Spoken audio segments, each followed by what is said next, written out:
사랑의 원자탄이라고 들어보셨습니까? 원자탄이 뭔지 아시죠? 아마 요즘 아이들한테 물어보면 그게 뭐야? 이럴 겁니다. 요즘은 핵폭탄. 그러니까 이제 부르는 이름도 바뀌었고 어쨌든 그러나 그 위력은 이렇게 통하는.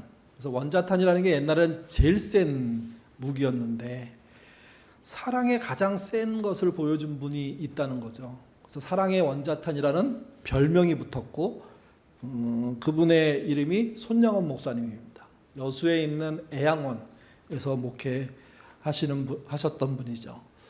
저희들 옛날에 교역자 수련회를 거기까지 가본 적이 있습니다. 정말 멀더라고요. 근데 이렇게 땅끝 부분에 정말 귀한 사역을 위해서 오랫동안 수고한 교회가 있다는 게 굉장히 큰 도전이 됐던 기억이 있습니다. 그분이 1948년 10월 달 그 끄트머리에 두 아들을 잃습니다. 공산주의자들에 의해서 총살당하는 일이 발생하는데 그 이름이 동신입니다. 그리고 이제 장례식이 벌어집니다. 얼마나 슬픈 일이고 아픈 일입니까? 그때 아버지인 손양원 목사님이 감사 10가지를 했는데 이게 대단히 유명한 감사입니다. 교회 생활 좀만 했다면 감사절에 한 번 정도는 들어봤을 법한 이야기죠. 다시 좀 들려드리면 이렇습니다. 나 같은 죄인의 혈통에서 순교의 자식들을 나게 하시니 감사하다. 허다한 많은 성도들 중에 이런 보배를 나에게 주셨으니 감사하다. 사실은 1번과 2번은 똑같은 이야기를 재차 강조하고 있다고 저는 생각합니다. 또 3남 3녀 중에 가장 귀한 장남과 차남을 바치게 하시니 감사하다. 하나들의 순교도 귀하거늘 하물며 두 아들이 순교였으니 감사하다. 다섯 번째는 예수 믿고 누워 죽는 것도 복이라고 했는데 전도하다가 순교했으니 감사하다. 미국 가려고 준비했던 아들이 미국보다 더 좋은 천국 갔으니 내 마음에 안심되어 감사하다. 내 아들을 죽인 원수를 회개시켜 아들을 삼고자 하는 사랑의 마음 주셨으니 감사하다. 내 아들의 순교의 열매로서 무수한 천국의 열매가 생길 것을 믿으면서 감사하다. 역경 속에서도 하나님의 사랑을 깨닫게 하시고 이길 수 있는 믿음을 주신 하나님께 감사하다. 이렇게 과분한 축복 누리게 되는 것을 감사하다. 저희 신학교 다닐 때 이렇게 자연스럽게 마련된 자리에서 이분의 감사를 서로 얘기하면서 토론했던 적이 있습니다. 여러분 신학생 모두가 이 감사를 그대로 받아들일까요? 아니요. 위선이다 이런 사람들도 있었습니다. 왜 그러냐면 생각하면 생각할수록 읽으면 읽을수록 와, 참 대단하긴 한데 그런 마음이 드는 거죠. 나라면 이럴 수 있을까? 과연 가능할까? 역사적으로 있는 일이고 그래서 많은 사람이 알고 있는 일이고 그래서 대단한 감사로 알려져 있는데 진짜 이게 가능한가? 혹시 위선은 아닌가? 혹시 목회적인 차원에서 한 건 아닌가? 토론이 붙은 거예요.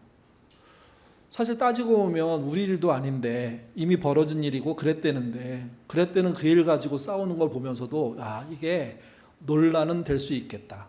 또는 받아들이기는 그렇게 간단한 문제가 아닐 수도 있겠다 하는 생각을 그때부터 했습니다. 그 예배 때 그 목사님이 감사헌금을 드렸습니다. 당시 그 교회로부터 받았던 사례비가 80원이었답니다. 옛날이니까 80원이라는 금액이 생활할 수 있는 정도의 금액 된 것 같습니다. 근데 그날 목사님 가족이 한 감사헌금은 1만 원이었습니다. 월급이 80원인데 감사헌금을 1만 원을 목사님이 한 겁니다. 무슨 돈이 있으셨나 보죠. 근데 어쨌든 그런 돈을 감사헌금을 드린 거죠. 그리고 거기에 아마 글을 이렇게 써서 헌금 봉투에 써서 아마 냈던 것 같습니다. 그때 기록했던 글이 여러분 설교 안에 또 화면에 나옵니다. 같이 한번 읽어보죠. 어떤 이야기인지 읽겠습니다. 나에게 분에 넘치는 과분한 큰 복을 내려주신 하나님께 모든 영광을 돌립니다.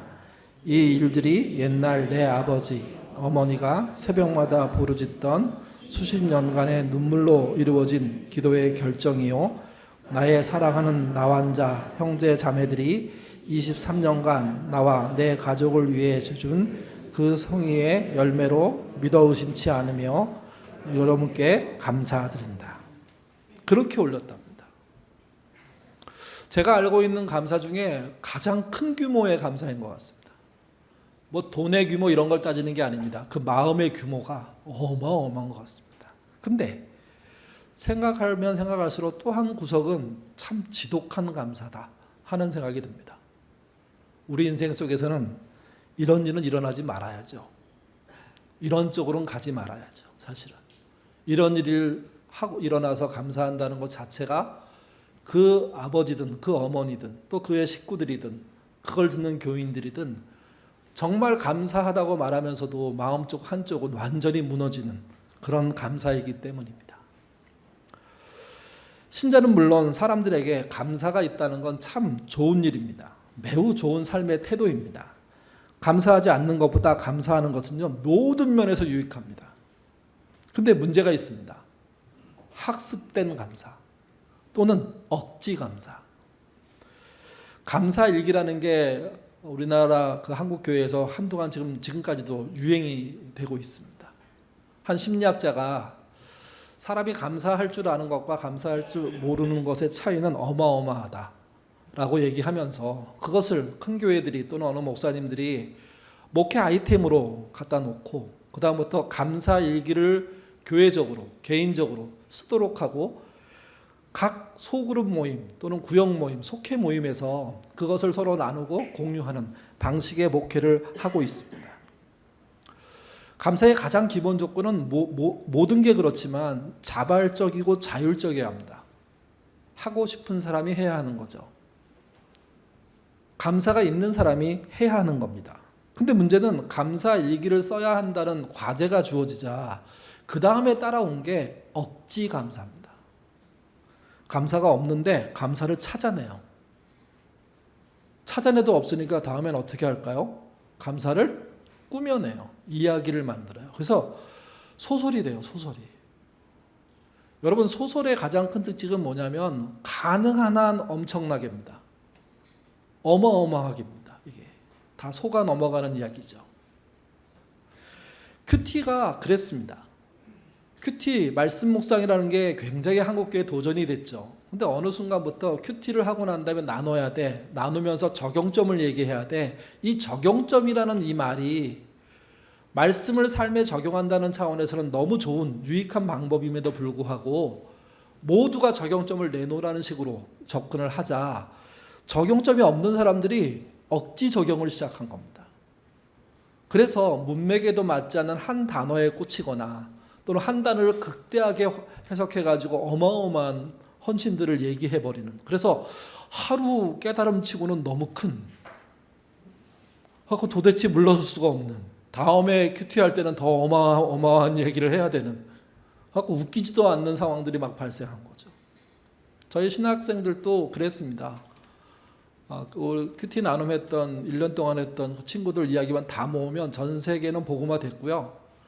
예수님은 오셨습니다. 그 정도입니다. 그 정도. 들으면 들을수록 공허해요. 왜 우리가 이 짓거리를 하고 있을까? 물론 순수하고 아담하게 정직하게 있으면 있고 없으면 없다고 적용하는 분들을 소중한 겁니다. 그것까지 폄하하고 싶지 않습니다. 근데 적용의 강박에 시달리는 거죠. 똑같이 감사의 강박에 시달리는 겁니다. 저는 이번 주 사실 별로 감사한 게 없어요. 그러면 순장이나 또는 속장이 그래요? 아유 힘드셨나 봐 하고 넘어가면 될 일인데 그래도 감사를 찾아야죠. 그래서 작은 목사님이 속회에 계시고 구역에 계신 거죠. 이게 결국 공허한 감사들이 남발되고 그로 인해서 모여있는 사람들끼리도 신뢰하기가 어렵습니다. 뻔한 거짓말이라는 걸 서로 하게 되니까 가끔 나오는 신선한 적용에 약하다고 얘기하는 분위기까지 생기니까. 일기를 쓴다면 그래서 저는 감사 일기보다는요 감정 일기를 쓰셨으면 좋겠습니다. 격한 감정, 미묘한 감정, 그게 기쁘든 슬프든 상관없이 어느 날 내가 왜 화를 냈지? 그 시점에 화낸 이유를 한번 추적해 들어가 보는 거죠. 어느 날 내가 너무 행복하고 좋았는데 그 행복의 근원은 뭘까? 그거를 한번 쫓아가 보는 겁니다. 감정일기라는 것을 이렇게 검색해 보시면 여러 개가 나옵니다. 이미 오래전부터 이건 개발된 방식이고 영성과 또는 심리적인 훈련들을 하기 위해서 써왔던 방식입니다. 첫 번째 질문이 이렇습니다. 어떤 감정, 그게 화든 기쁨이든 그걸 느꼈는지를 스스로 묻습니다. 그리고 감정의 정도를 점수로 매겨봅니다. 화가 났는데 나는 10이야, 나는 1이야. 이런 식으로 나누는 거죠. 그리고 내용을 복귀합니다. 무슨 일이 있었나? 왜 화가 났나? 여기까지만 하면 감정에 대한 객관성이라는 게 확보됩니다. 내가 욱해서 사실과 다르게 화를 냈구나. 여기까지 온 것만 해도 대단히 자기에 대한 성찰이 주어지거든요. 근데 한 걸음 더 들어가면 이렇습니다. 비슷한 경험은 없는가? 비슷한 화를 낸 스타일이 이전에 있었나? 몇 번 있었나? 이러면 더 깊게 들어갑니다. 그리고 지금 그 화난 감정에 공감하는가? 그러면 성찰이 더 넓어지고 깊어집니다. 그리고 마지막으로 7번째입니다. 이거는 심리적으로 무의식까지 들어가는 건데요. 어릴 적이나 과거에 비슷한 일로 상처받은 적이 있나? 생각이 안 나더라도 그렇게 질문을 던지고 그래서 못 찾으면 그냥 끝나고 찾으면 왜 그런 일이 있었는지에 대한 분석을 좀 해놓으면 그러면요. 무의식으로부터 현재에 이르기까지 자기가 이런 종류의 화를 왜 내고 있는지에 대해서 이해하게 되고 다음에 그런 상황이 됐을 때 스스로 스톱할 가능성이 높아집니다. 이게 감정일기입니다. 감정일기를 통해서 자신의 감정을 충실하게 느끼고 잘못된 감정이 느껴질 때 수정할 방법들을 찾고 그래서 그것을 매일매일 쓰지 않는다고 하더라도 가끔씩만 써도 사람의 성격과 성품, 화내는 스타일과 기쁨의 누림 이런 것들이 넓어지는 거죠. 이것도요. 감성일기도요. 절대로 억지로 하면 안 됩니다. 자발적이고 자율적인 필요가 있습니다. 그럼에도 불구하고 감사는 중요합니다. 감사할 만한 것에 감사하는 건 은혜 받았을 때 하나님께 감사하다고 말하는 것과 똑같습니다. 감사가 일어났는데 감사할 수 있게 된 상황인데 감사하지 않는다. 그게 문제입니다. 또 감사하지 않는 것을 당연하게 생각하는 건 그거는 작은 문제가 아니라 큰 문제입니다. 2000년 전 나병, 문둥병은 절대 나을 수 없는 병이었습니다. 나병균이 감염되면 신경마비가 일어납니다. 때로는 통증으로, 때로는 통증이 안 느껴지는 방식으로. 코, 귀, 그게 썩어 나가는데 모릅니다. 손가락, 발가락이 뭉개지는데 아픔을 모를 수도 있습니다. 감염 때문에 가족들과 함께 살지 못합니다. 그러니 산속의 깊은 어느 곳에 동굴에 또는 움막을 짓고 홀로 살게 되죠. 그런 사람들이 모이면 같이 살 수도 있습니다. 대부분 그런 사람들이 모여있는 곳으로 스스로 격리되는, 가족이 격리시키는 그런 일들이 벌어집니다. 누가복음 17장에는 10명의 나병 환자가 등장합니다. 이들이 어느 산속이든 어느 동굴이든 사람과 격리된 상태에서 살고 있고 먹을 것을 구하기 위해서 구걸을 하며 삽니다. 또 이들은 자신들의 안전을 위해서 한두 명이 아니라 여러 명이 한꺼번에 다니는 방식을 취합니다. 왜 그러냐면 한 명 또는 두 명이 다니다가는 돌 맞아 죽을 수도 있습니다. 부정한 자들이 마을로 들어온다고. 그래서 그들은 마을로 거의 못 들어가고 마을 어귀 들어가는 입구의 어떤 길에서 지나가는 사람들에게 먹을 것을 달라고 도와달라고 호소합니다. 그렇게 사는 거죠. 근데 어느 날 그들이 예수님에 대한 소식을 듣고 또 그 소식만 듣는 게 아니라 예수님이 저 건너편 길에 가시는 것을 보게 됩니다. 같이 보시죠. 누가복음 17장 12절에서 13절입니다. 읽겠습니다. 한 마을에 들어가시니 나병 환자 10명이 예수를 만나 멀리 서서 소리 높여 이르되 예수 선생님이여 우리를 불쌍히 여기소서 하거늘. 이거는 이렇게 조근조근 말한 게 아닙니다. 하나 둘 셋 하고 말한 것도 아닙니다. 그냥 그를 보는 순간, 주님을 보는 순간 어쩌면 저분의 은혜로 우리에게 기회가 오지 않을까 하는 갈급함 때문에 그들이 이구동성일 수도 있고 각자 소리를 지를 수도 있고 어쨌든 그 소리가 저 건너편에 있는 예수님께 들릴 정도로 큰 소리였다는 겁니다. 주님은 어떤 치료행위, 그 전에 나왔던 어떤 치료행위도 하지 않았습니다. 다만 이렇게 말씀하십니다. 가서 제자들에게 내 몸을 보이라고. 예수님은 조곤조곤 말씀하셨을까요? 소리를 치셨을까요? 저쪽에서 소리를 막 지르니까 이쪽에서는요. 아무도 안 들리게 혼자 제사장한테 가 이렇게 말했을까요? 아닐 겁니다.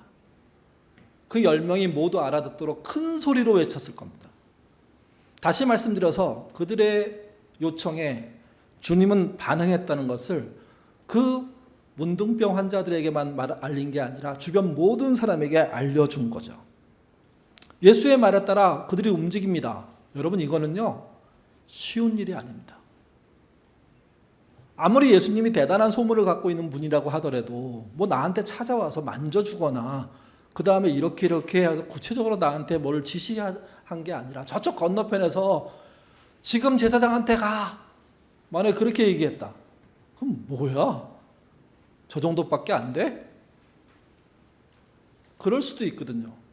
근데 10명은 얼마나 간절하고 예수님의 답변이 얼마나 정확하게 들렸는지 또 확실하게 들렸는지 모르겠지만 그들은 제사장을 향해서 갑니다. 그러다가 병이 나은 사실을 압니다.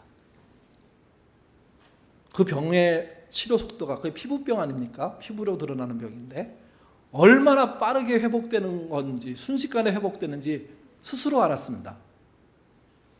그리고 그 중에 한 명이 예수님께 오죠. 우리 메시지 번역으로 한번 같이 보도록 하겠습니다. 읽겠습니다. 하나님께 소리 높여 감사하고 영광을 돌리며 가던 길을 되돌아왔다. 어떻게 다 감사해야 할지 몰랐던 그는 예수의 발 앞에 무릎을 꿇었다. 그는 사마리아 사람이었다. 그에게 예수님이 물으십니다. 17절에서 19절입니다. 읽겠습니다. 예수께서 대답하여 이르시되 10사람이 다 깨끗하게 받지 아니하였느냐? 그 9은 어디 있느냐? 이 이방인 외에는 하나님께 영광을 돌리러 돌아온 자가 없느냐 하시고 그에게 이르시되 일어나 가라. 내 믿음이 너를 구원하였느니라 하시더라. 돌아온 한 명은 사마리아 사람이었다. 그리고 돌아오지 않은 9명은 유대인이었다. 우리가 이 글을 읽을 때 얻게 되는 정보입니다. 도대체 사마리아 사람은 왜 가다가 돌아왔을까? 여러 가지 설명이 가능합니다. 그런데 어쨌든 돌아온 걸 주님은 굉장히 중요하게 생각하셨습니다. 근데 그 중요함을 잘했다, 고맙다 이 정도가 아니라 뭐라고 표현했냐면 내 믿음이 너를 구원했다라고 표현했습니다. 두 가지 의미, 세 가지로 볼 수도 있지만 하나는 이런 겁니다. 내 믿음이 너의 몸을 완전히 치료했다. 그러면 어떻게 되냐면 감사하러 오지 않은 사람들은 어떻게 된다는 얘기가 되겠습니까? 제사장에 보인다고 하더라도 완벽하게 치료가 안 된다. 어쩌면 되돌릴 수도 있다. 그런 의미가 될 수도 있습니다. 또 하나, 이 부분이 가장 우리에게 가깝게 느껴지는 해석은 이런 겁니다. 네가 이렇게 돌아와서 감사하는 게 믿음이다. 그리고 병만 고친 게 아니라 너는 구원받았다. 이렇다면 유대인들은 제사장에 가서 혹시 병이 나았을지는 모르지만 구원은 없다. 그런 말이 되거든요. 이게. 또는 그 두 가지 의미가 다 섞여 있든지.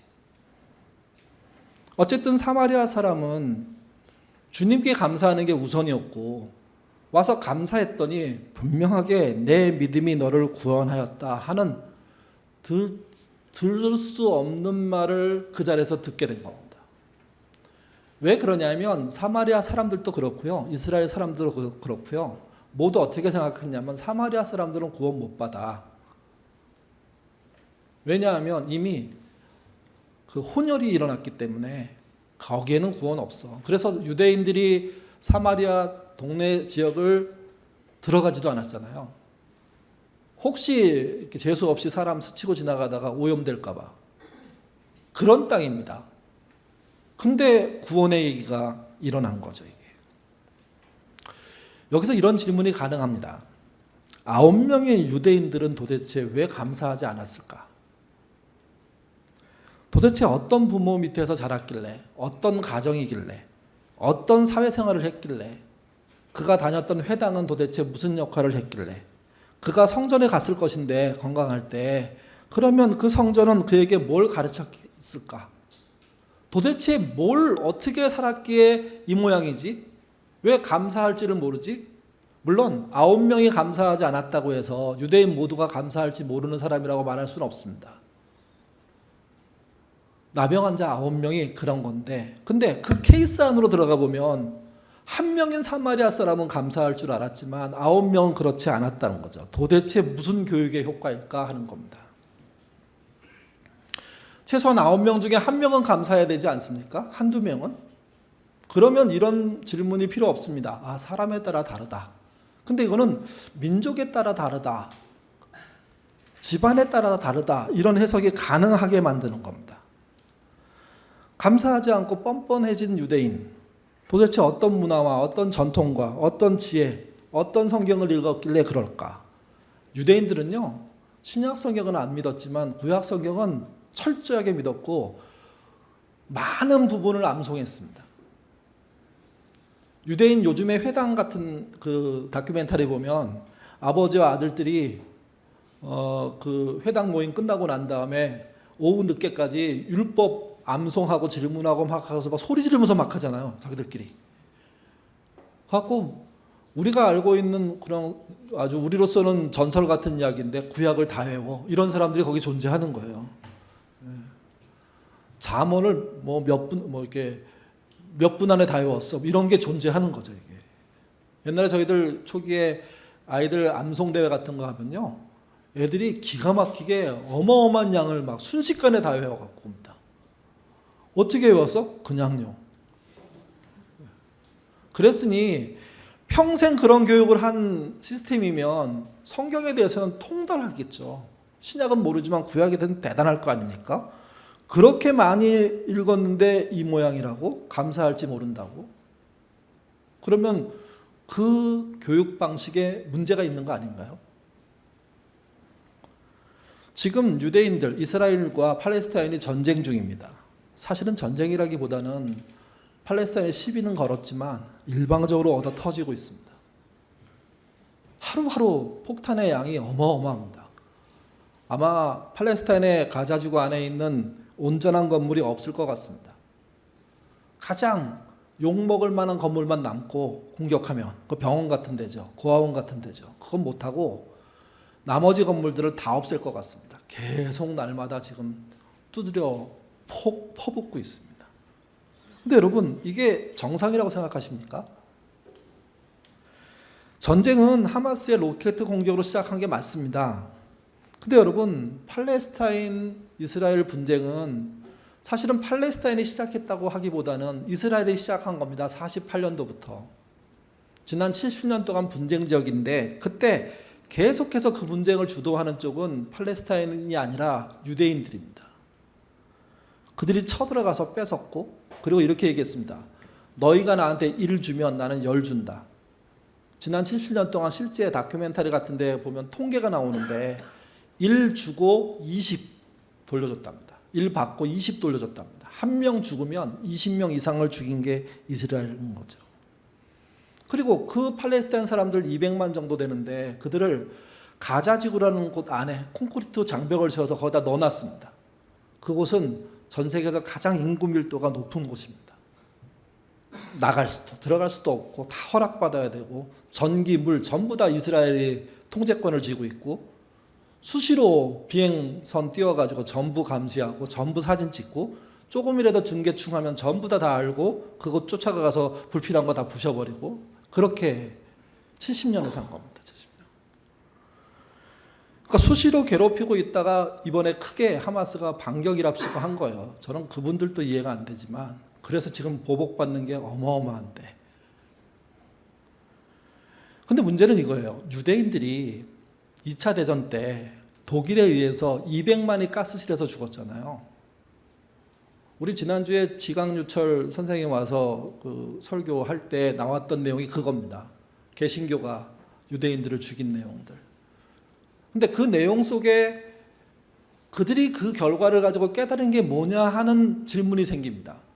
홀로코스트라는 200만이 죽는 참혹한 일들을 경험한 그들이 팔레스타인이 지배하고 있는 땅에 쳐들어가서 자기 땅을 차지하고, 자기 땅이라고 차지하고, 그 다음부터 그들을 공격하고 괴롭혔는데, 그러면 본인이 당할 때와 본인이 피해자일 때와 본인이 가해자인 상황으로 바뀐 거 아닙니까? 그게 성경에서 허락하는 이야기냐 하는 겁니다. 성경에서.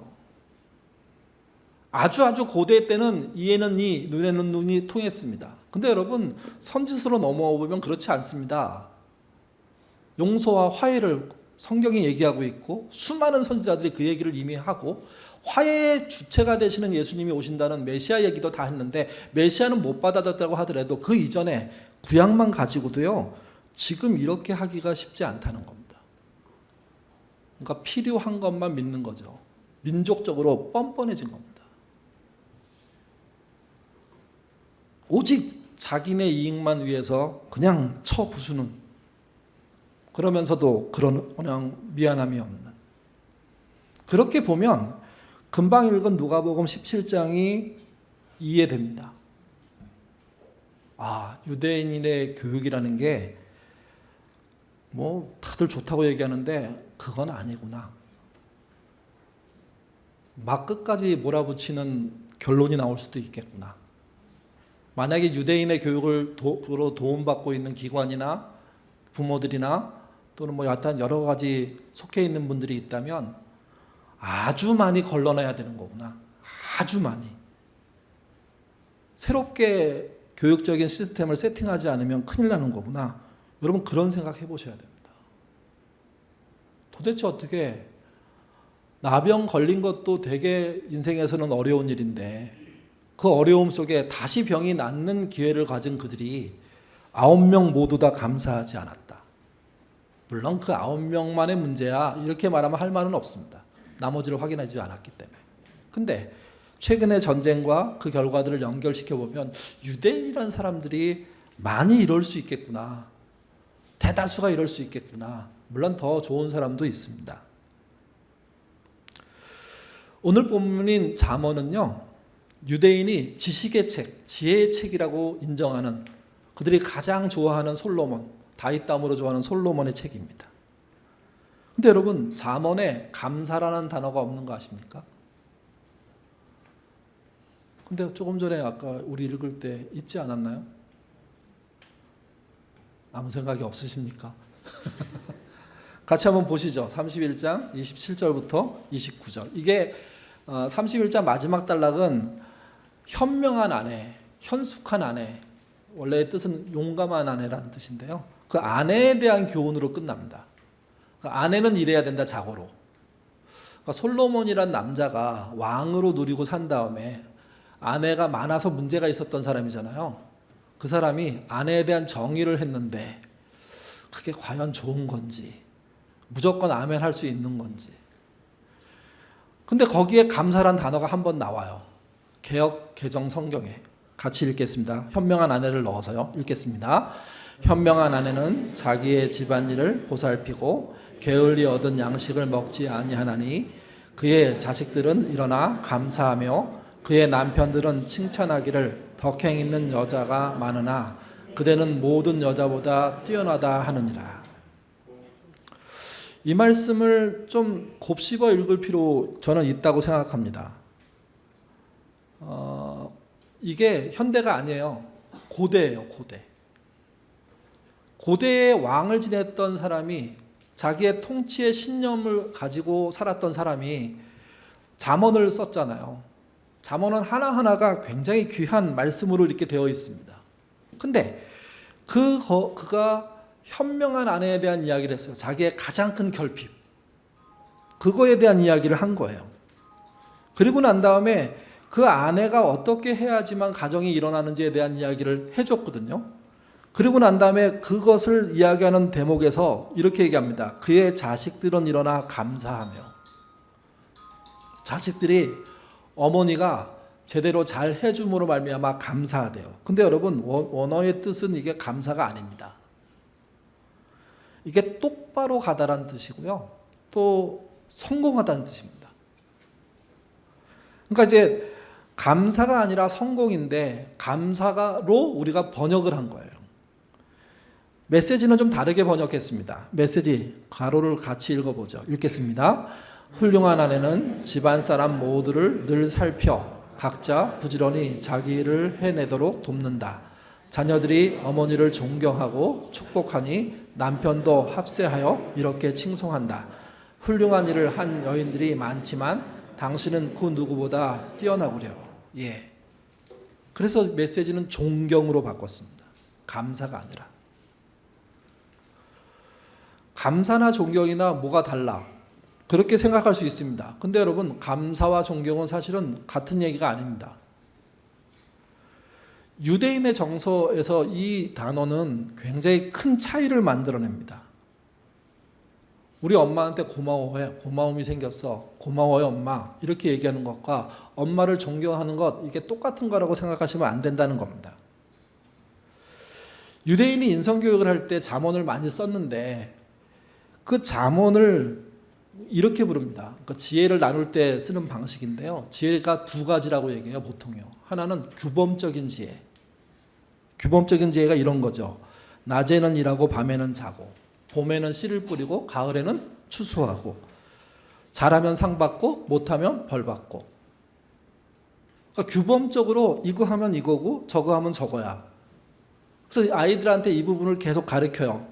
사람을 때리면 안 돼. 그게 여기 들어가는 거죠. 사람과 친하게 지내기 위해서 네가 노력해야 돼. 화나면 주먹을 쓰면 안 돼.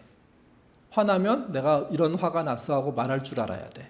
심지어 화나면 참아야 돼.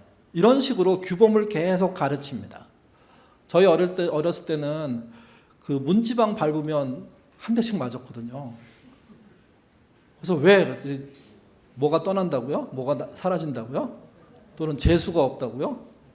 그거예요. 밥 먹을 때 괜히 맛있어 한마디 했다가 숟가락으로 머리 맞은 적 많습니다. 아니면 더 주세요 뭐 이랬다가, 아니면 이렇게 안 먹고 떼부리다가 숟가락으로 맞고. 그래서 왜? 결론은 이거예요. 밥 먹을 때 떠들으면 복 나가 하고 밥만 먹는 거예요. 막 열심히. 아버지도 아들도 딸도 엄마도 전부 다. 도대체 왜 모여서 먹는지 모르겠어요. 그 규범적인 거예요. 잠언이 그런 책이에요. 그런 책. 그러니까 잠언에서 이야기하는 것은 감사할 요인들을 찾는 게 아니에요. 이건 이렇게 지키고 저건 저렇게 지키고 계속해서 그 얘기를 하는 거죠. 그게 31장 내내 있는 거예요. 그거의 가장 핵심 구절이 16장 31절인데 같이 읽겠습니다. 너의 행사를 여호와께 맡기라. 그리하면 내가 경외하는 것을 이루리라. 맡기면 해주겠다는 거예요. 맡기는 게 우선이고, 그러면 하나님의 해주심이 있다는 것을 믿는 것. 그게 잠언의 지혜죠. 근데 이것은 사실은요, 성과주의하고 틀림이 없습니다. 네가 이만큼 하면 네가 이렇게 하겠다는 겁니다. 유대인들이 9명이 예수님의 치료하심에도 불구하고 감사하지 않았던 것은 예수님이 고맙다는 생각을 전혀 못한 것이라기보다는 본인이니까 나왔다는 생각이 훨씬 가능할 수도 있어요. 내가 그분을 불렀잖아. 안 불렀으면 치료가 나오겠어? 참 생각할 수 없는 건데 그런 식의 시스템으로 돌아가는 거죠. 이게. 내가 거기 없었어 봐. 이런 치료의 역사를 예수님이 행할 수나 있겠어? 주객이 전도돼도 한참 전도되는 거예요. 이게요. 그래서 여러분, 규범적인 지혜에는 함정이 있다는 사실을 잊지 않아야 돼요. 도덕적으로 철저한 사람은 함정을 갖고 있다는 사실을 잊지 않아야 돼요. 성과주의예요, 그건요. 자면 교육만 하게 되는 것과 저는 이게 비슷하다고 생각합니다. 손자병법만 가르치는 것과 같다고 생각합니다.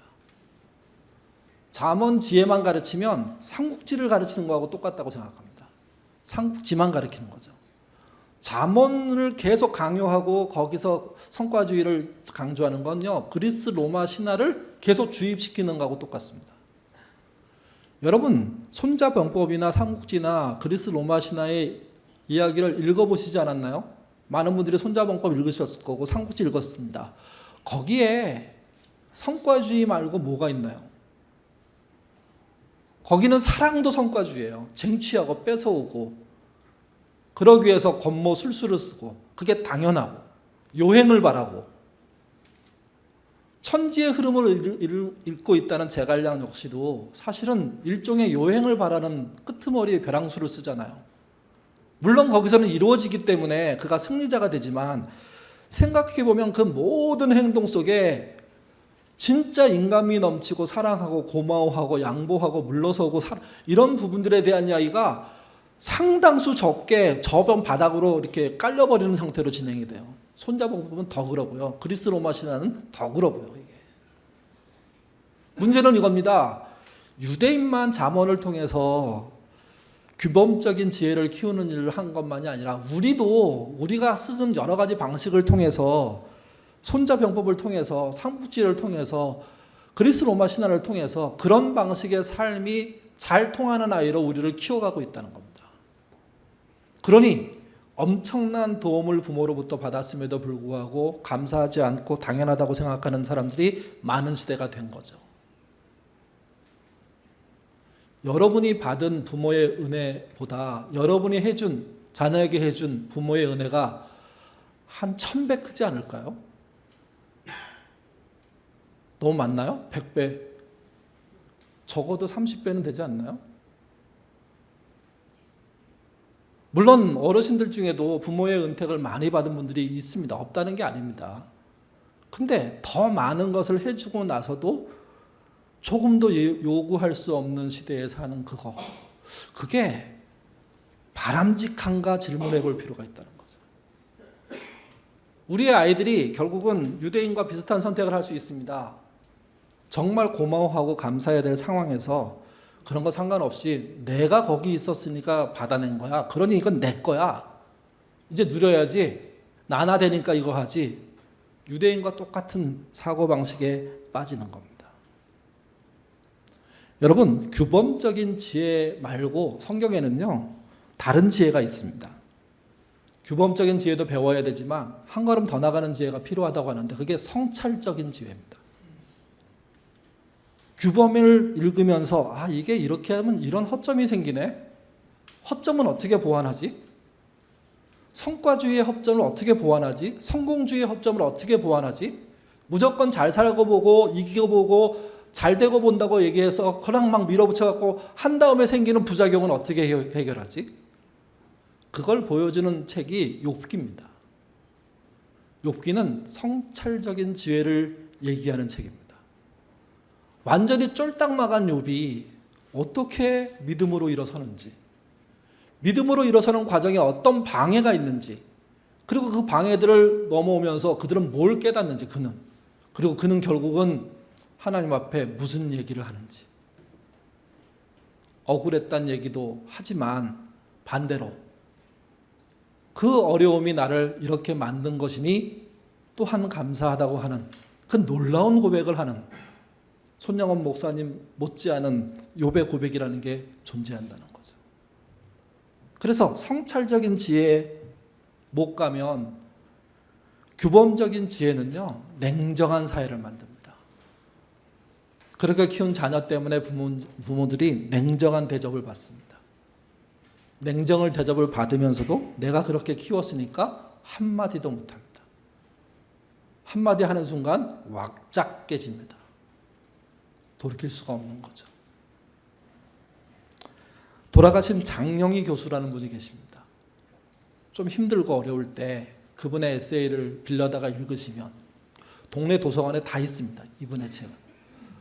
정말 큰 위로를 주는, 힘을 주는. 왜냐하면 그분이 큰 병을 앓았거든요. 그 중에도 번뜩번뜩 찾아오는 지혜, 그거 성찰의 지혜들을 우리에게 마음껏 보여준다고 저는 생각합니다. 입원한 지 석주째, 병실에서 보는 가을 햇살은 더욱 맑고 화사하다. 생명을 생각하면 끝없이 마음이 선해지는 것을 느낀다. 행복, 성공, 사랑. 삶에서 최고의 가치를 갖고 있는 이 단어들로 모든 생명이라는 단어 앞에 서는 한낱 군더더기에 불과하다. 살아있음의 축복을 생각하면 한없이 착해지면서 이 세상 모든 사람, 모든 것을 포용하고 사랑하고 싶은 마음에 가슴 벅차다. 그러고 보니 내 병은 더욱더 선한 사람으로 태어나라는 경고인지도 모른다. 같이 읽겠습니다. 입원하고 나흘 만에 통증이 조금 완화되고 나서야 나는 처음으로 다리 보조기를 신고 일어났다. 그리고 창가에 서서 밖을 내다보았다. 문득 내 발바닥이 땅에 딛고 서 있다는데 생각이 미치자 강렬한 희열이 느껴졌다. 직립 인간으로서 직립해 있을 수 있다는 사실이 얼마나 소중한지, 누워서 보는 하늘이 아니라 서서 보는 하늘이 얼마나 화려한지, 새삼 생각해보니 목을 나긋나긋하게 돌리며 내가 보고 깊은 온몸의 뼈가 울리는 지독한 통증이 없이 재채기 한번 시원하게 할 수 없는 일이 얼마나 큰 축복인지 모르고 살았다. 깊은이 아니고 십분이겠죠. 암을 겪고 있는 분이 위급해져서 병원에 입원해서 3일 동안 치열한 치료를 받고 그리고 이제 정신이 돌아왔습니다. 그리고 본인이 그 짧은 시간 벌어지는 자연 현상과 자기의 모습을 통해서 느끼는 것을 성찰하여 쓰고 있습니다. 환자이니까 이런 말을 할 수 있다고 생각합니다. 건강한 사람은 이렇게 말한 건 나쁜 겁니다. 아프니까 새로운 게 보여. 그건 건강한 사람은 미안하지만 절대로 해서는 안 되는 말입니다. 모르는 말입니다. 근데 큰 병을 연속적으로 알면서 연속적으로 입원의 과정들을 거치는 그가 이게 아무래도 내가 더 착하게 살라는 메시지인 것 같아. 그렇게 말하는 순간 사람들은 깜짝 놀랍니다. 여기도 위선의 논쟁이 붙습니다. 저 사람 거짓말하는 걸 거야. 이렇게 보는 사람이 있을 거고요. 어떤 사람은 그 말 한마디에 눈물이 주르륵 떨어질 수밖에 없는 사람도 존재합니다. 성찰은 규범을 뛰어넘습니다. 오늘날 한국 사회도 저는 똑같다고 생각합니다.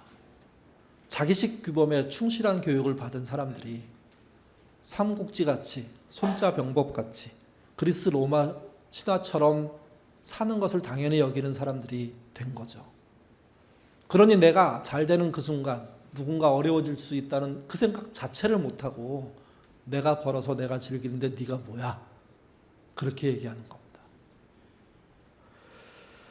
스페인 속담에 이런 말이 있답니다. 관광객은 요구하고 순례자는 감사한다. 구경 다니는 인생은 늘 불만이고 하나님 나라에 가기 위해서 걷고 있는 자들은 모든 게 감사할 뿐이라는 거죠.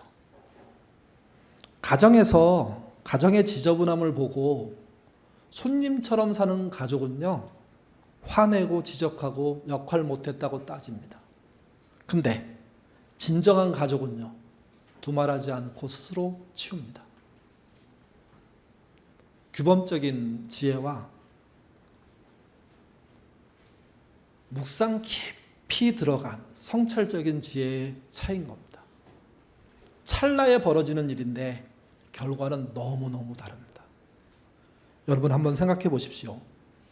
여러분은 감사하는 삶을 사십니까? 아니면 성과주의에 따른 성취라고 생각하며 사십니까? 감사하십시오. 감사 있는 지혜로 사시기를 주님의 이름으로 부탁드립니다. 기도하겠습니다. 말은 이렇게 하지만 이 말이 얼마나 어려운지를 나이 들어서 조금씩 배우게 됩니다. 젊을 때는 그럴싸했고 용감했고 소리 크게 얘기했는데 이제는 그럴 힘들이 빠집니다. 내가 했던 주장들이 얼마나 어리석었는지를 늦게서야 그나마 조금 알기 때문입니다.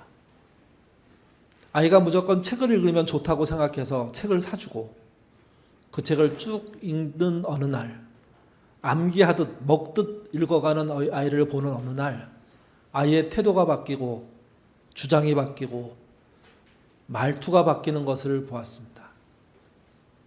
이거 아니냐? 라고 말함에도 불구하고 부모의 말을 거슬리고 오히려 인터넷의 말을 더 따라가는 게 우리 앞에 보일 때 당황했습니다. 책에 그렇게 얘기했는데 이 말 앞에 마치 부모인 내가 무식해서 그 아이를 도울 수 없구나 하는 듯한 함정에 빠지는 나를 보기도 했습니다.